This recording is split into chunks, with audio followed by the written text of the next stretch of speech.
অনেকদিন পর আপনার সঙ্গে দেখা হলো। ভালো আছেন আপনি? হ্যাঁ, অনেক দিন, মানে আর 4 মাস পরে যেহেতু আবার ক্যামেরার সামনে বসে আপনার সাথে কথা বলতে পারতেছি, তার মানে ভালো আছি আমি। আসলে ওই দিন ঘটেছিল কি? অত তো ডিটেইল আসলে এখন বলতে গেলে, মানে ওই স্মৃতিটা যখন আমার মনে পড়ে আমার তো একটু আমি ডাউন হয়ে যাই।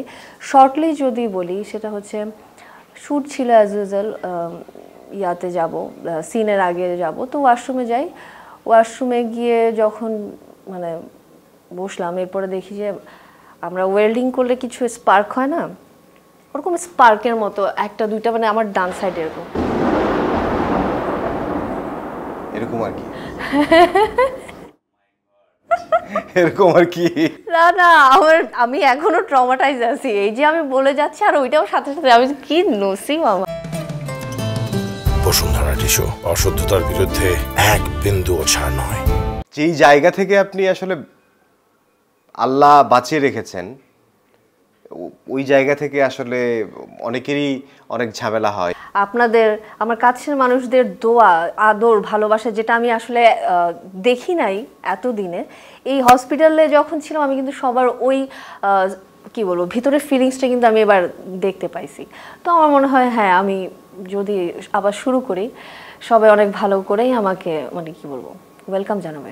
তো এখন আপনার কি অবস্থা, শারীরিক অবস্থাটা কি এবং সময়টা আপনার কিভাবে কাটে? শারীরিক অবস্থা এখন যদি বলি ভালোই, মানে আগের চেয়ে, মানে যা ছিলাম তার চেয়ে তো অনেকটাই ভালো, কিন্তু এখন আমার এই লেফট মানে হাত যেটা আর কি, এটা মুভ করতে এখনো পারি না, যেহেতু আমার এই জায়গাটাতে সার্জারি হয়েছে। তো এটা এখন ঠিক হওয়া বাকি, এটা ঠিক হয়ে গেলে দেন কালার কারেকশন, আরও অনেক ধাপ বাকি। মাত্র আমার লাইফ সেভ করলো ওরা, মানে ডাক্তারদের মতে।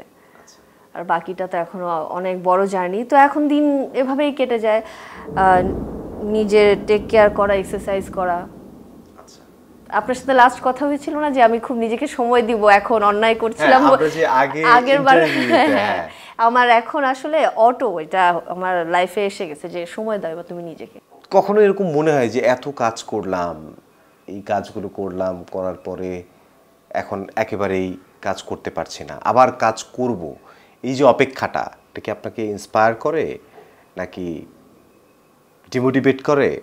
কেমন মনে হয়? আমার জায়গা থেকে আসলে এখন আমি অপেক্ষা করছি না, যেটা আসলে আমাদের প্রত্যেকটা শিল্পীকে করা উচিত, নিজেকে প্রতিনিয়ত তৈরি করা উচিত। হয়তো আমি এখন ওই সময়টা পাইছি নিজেকে নতুনভাবে আবার মানে তৈরি করার। হয়তো এতদিন আমি যেটা আমার লার্নিং ছিল আমার অ্যাক্টিংয়ের, হয়তো সেখানেগুলোকে আবার একটু ঝালাই করার, যেগুলো এতদিন আমি হোমওয়ার্ক করতাম না সেগুলোকে হোমওয়ার্ক করে আবার নতুন করে নিজেকে রেডি করে আবার সামনে আসতে পারবো। এই জন্য আমি মনে হয় না এটা আসলে আমার অপেক্ষা, তৈরি হওয়া আসলে আমার।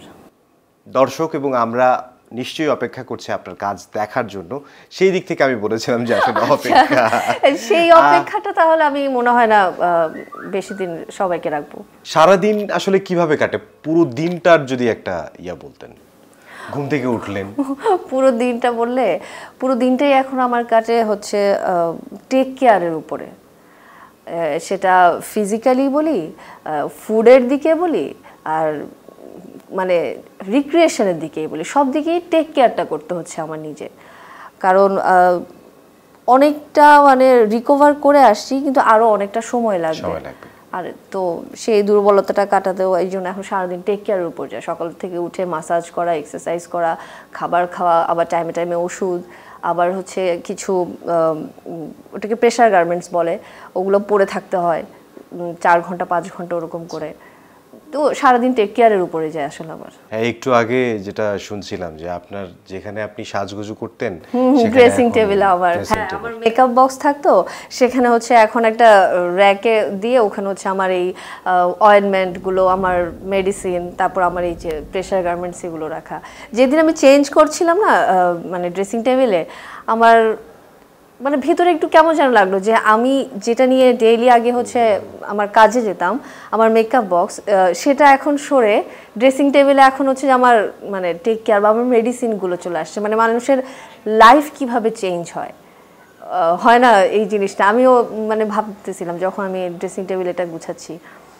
তো পরে এই যে আস্তে আস্তে অ্যাডজাস্ট হয়ে গেছি নতুন লাইফের সাথে এখন।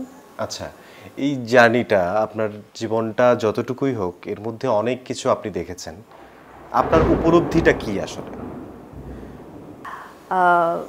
এটা এই একদম এখন মনে পড়ে গেল, হাসপাতালে যেদিন আমি ফার্স্ট হচ্ছে হাতে কলম নিতে পারছি, মানে আমাকে এক্সারসাইজ ফার্স্ট ছিল কিছু লেখা, তো কলম নিয়ে হচ্ছে আমার প্রথম লাইনটা ছিল জীবনের অর্থ সবাই বোঝে বাট জীবন উপলব্ধি করার মানে কেউ করতে পারে না, এটা আমার প্রথম 2টা লাইন ছিল লেখা। তো আমার ওইটাই মনে হয়েছে যে আমি আসলে জীবনটাকে উপলব্ধি করতে পারছি। বাইরে কিন্তু অনেক গর্জন, হ্যাঁ, বৃষ্টি হবে, অনেক ঝুম বৃষ্টি নেমে একটু শীতল করবে আমাদেরকে। তো জীবনে মানে উপলব্ধিটা আসলে যেটি বললেন, যেটি আপনি একেবারে হসপিটালে বসে প্রথম কলম হাতে নিয়ে যেটি লিখছিলেন, এরকম কি মনে হয়েছিল কিনা জীবনটা আসলে কিছুই না, জীবনটা এক মুহূর্তেই শেষ হয়ে যেতে পারে, আবার এই জীবনটা দিয়ে আমি অনেক কিছু করতে পারি অনেক জীবনের জন্য? হ্যাঁ, একদম ঠিকটাই, মানে আপনি যেটা বললেন সেটাই আমার মনে হচ্ছে যে আমার যখন আমি আইসিইউতে, বাহিরে তো মানে ডক্টর বলেই দিয়েছে যে আমি আল্লাহর কাছে চলে যাব, মানে আমার আর চান্স খুবই ক্ষীণ, 20-30% এরকম। তো ওই সময়টা তো আর আমি জানি না, বাট আইসিইউতে থেকেই আমার যখন প্রত্যেকটা নিঃশ্বাসে মনে হচ্ছিল এখনই বুঝি আমার শেষ, ওই সময়টাই আসলে আমি জীবনের উপলব্ধিটা করছি যে আমি এই আমার যে জীবনটা মানে যেই কত বছর আমি এই দুনিয়াতে, আমি আসলে তাহলে কিছুই করি নাই। আজকে আমি যদি মারা যাই 4 দিন হয়তো সবাই আমাকে মনে রাখবে, কান্না করবে, বাট 5 দিন আমাকে কেন মনে রাখবে সেই কাজটাই আমি এখনো করি নাই, আমার ওইটাই মনে হয়েছে। আপনাদের তো সংগঠন আছে, সেখান থেকে আপনার খোঁজ খবর নিয়েছেন ওনারা? হ্যাঁ, আমাদের মানে অ্যাক্ট্রেস সিকিউরিটি যথেষ্ট পরিমাণ আমাকে মানে সাহায্য সহযোগিতা করছে এবং আমার পাশে ছিল সব সময়, এবং ডিরেক্টর গিল্ডসও মানে ওনারাও আমার পাশে ছিল। এই কয়েকদিনে, এই দীর্ঘ সময় 4 মাস 12 দিন কিন্তু অনেক সময়, এই সময়ের মধ্যে সবচেয়ে রাগ আপনার কিসে হয়েছিল? যে রাগ আমার তো হয়ই নাই, পারলে আমার যে রাগ ছিল আমার মনে হয় আমি এখন আগে কুল হয়ে গেছি। আর সবচেয়ে আনন্দ দিয়েছে কোন বিষয়টা? আনন্দ যেগুলো আমি বলবো সেটা হচ্ছে আমার কলিগরা, আমার ফ্রেন্ডরা যখন গিয়ে আমাকে একটু মানে একটু খুশি করার জন্য ওরা হচ্ছে যে অল্প সময়টা পারতো গিয়ে গিয়ে হচ্ছে আমার সাথে আড্ডা দিত, বিভিন্ন ফানি কথা বলতো, তো আমার ফ্রেন্ডরা যেন আমি হচ্ছে যে মানে ডাউন না থাকি, হ্যাঁ, ওরা আমার নাম দিল হচ্ছে নেবুলা, মানে ওই মার্ভেলের অ্যাভেঞ্জার্সে যে থ্যানোসের মেয়ে নেবুলা, বলে কি যে তোকে তো এখন নেবুলার মতো লাগে, নেবুলা আমার নাম। তো ওইটাই আমি তখন হচ্ছে হয় না যে ব্যান্ডেজ খোলার পরে একটা ভালো আমার হাত, আমি এরকম কালার দেখছি, তো তখন হচ্ছে যখন ফ্রেন্ডরা এসে আমার নাম নেবুলা বলতেছে, হ্যাঁ আমার তখন মনে হচ্ছে ওকে আমি নেবুলা।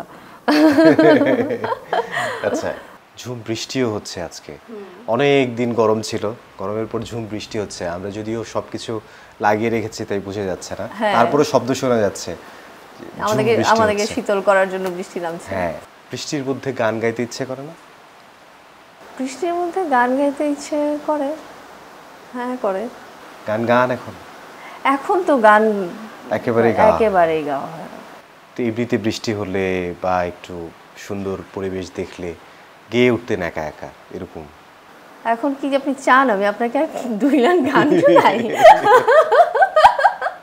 না, আপনার সাথে দেখা হলে বা কথা হলে আপনার কণ্ঠটা অনেক সুন্দর, আমি আগের ইন্টারভিউতে আপনাকে বলেছিলাম, এবং আপনার কাছ থেকে গান শুনতে পারলে আমার খুব ভালো লাগে। এই মেঘলা দিনে একলা ঘরে থাকে না তো মন, কাছে যাব কবে পাবো ওগো তোমার নিমন্ত্রণ। চমৎকার গান।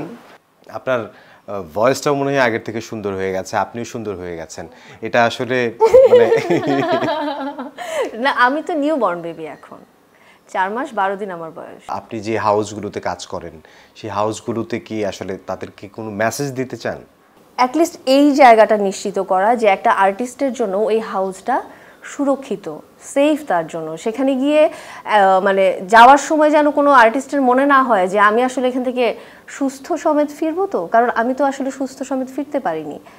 এবং আমি আমাদের আর্টিস্টদেরকেও বলবো যে ওনাদেরকেও সচেতন হওয়া উচিত, যেন হচ্ছে আমরা হয় না যে এতদিন আমরা অ্যাডজাস্ট করে হচ্ছে যে মেকআপ রুম বা হাউস নিয়ে আমরা কাজ করে গেছি, যেন এখন আসলে অ্যাডজাস্টটা না করে। আপনাকে অনেক দর্শক পছন্দ করে, ভালোবাসে, আমরা সোশ্যাল মিডিয়াতে দেখেছি সবাই। আমি আসলে এটাই আমি বলছিলাম আপনাকেও, যে আপনাদের যে দোয়া, ভালোবাসা এবং দর্শকদের অফুরন্ত দোয়া, মানে আমরা বলি না যে আমাদেরকে হচ্ছে সোশ্যাল মিডিয়ার মধ্যে কমেন্ট বক্স দেখে বলি না যে আমাদের অনেক হেটার্স, আসলে ওই গুটি কয়েক হেটার্সের জন্য মানে চিন্তা করে না নিজের ব্লেসিংগুলো না নেওয়াটা আমার মনে হয় বোকামি।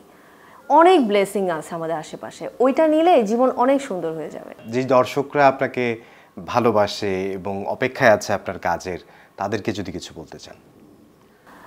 দর্শকদেরকে আমি এর আগেও বলে আসছি সবসময় যে আমাকে আপনারা এখন পর্যন্ত যে ভালোবাসাটা দিয়ে গেছেন, সামনে সবসময় আমাকে এই ভালোবাসাটা দিয়ে যাবেন, যেন এই ভালোবাসার বিনিময়ে আমি আপনাদেরকে আরও অনেক বেশি ভালোবাসা ব্যাক করতে পারি। দোয়া করবেন আমার জন্য।